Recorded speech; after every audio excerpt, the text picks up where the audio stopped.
আসসালামু আলাইকুম ওয়া রাহমাতুল্লাহি ওয়া বারাকাতুহু। আজ আমাদের জন্য খুবই গর্বের বিষয়। আজ আমাদের মধুপুর রহিমা একাডেমির ৩ জন শিশু কোরআন হাতে নিচ্ছে বা কোরআন ধরছে।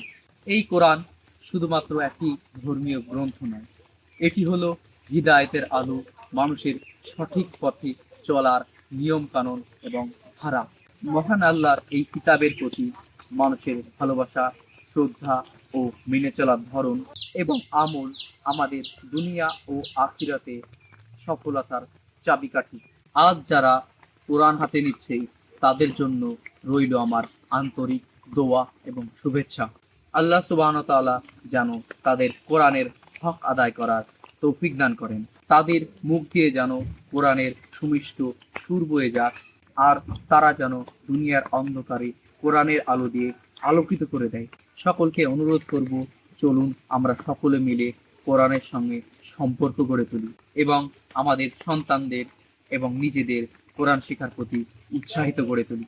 আল্লাহ সুবহানাহু ওয়া তাআলা আমাদের সকলকে কোরআন শেখার, বোঝার ও পড়ার তৌফিক দান করুন। আমিন। ওয়ালাইকুম আসসালাম ওয়া রাহমাতুল্লাহি ওয়া বারাকাতুহু।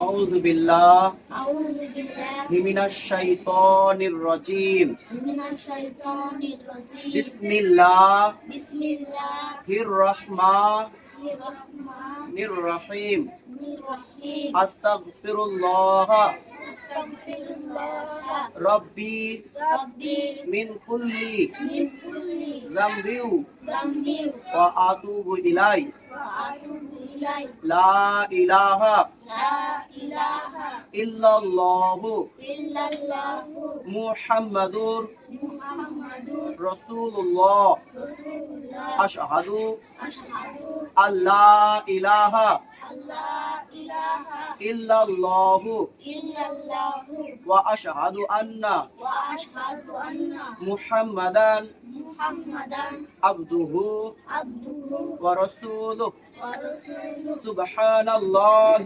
سبحان الله والحمد لله والحمد لله ولا إله ولا إله إلا الله إلا الله والله أكبر والله أكبر ولا حول ولا حول ولا قوة ولا قوة إلا بالله إلا بالله العلي العظيم العلي العظيم وملائكته وملائكته وكتبه وكتبه ورسله ورسله واليوم واليوم الآخر الآخر والقدر والقدر خيره خيره وشره وشره من الله من الله تعالى تعالى والباس والبعث بعد الموت بعد الموت آمنت بالله آمنت بالله كما كما هو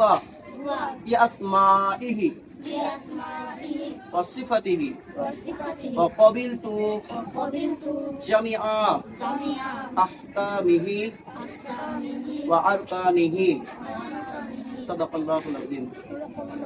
আমরা দেখতে পাচ্ছি এটা হচ্ছে কোরআন মাজিদ, তাই না?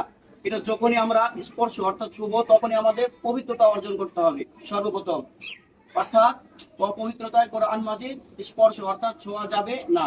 দ্বিতীয় কথা হচ্ছে যে প্রত্যেক দিন অন্তত পক্ষে 1 পৃষ্ঠা কিংবা অর্ধেক পৃষ্ঠা কিংবা 1 আয়াত প্রত্যেক দিন পাঠ করতে হবে। বুঝতে পেরেছো?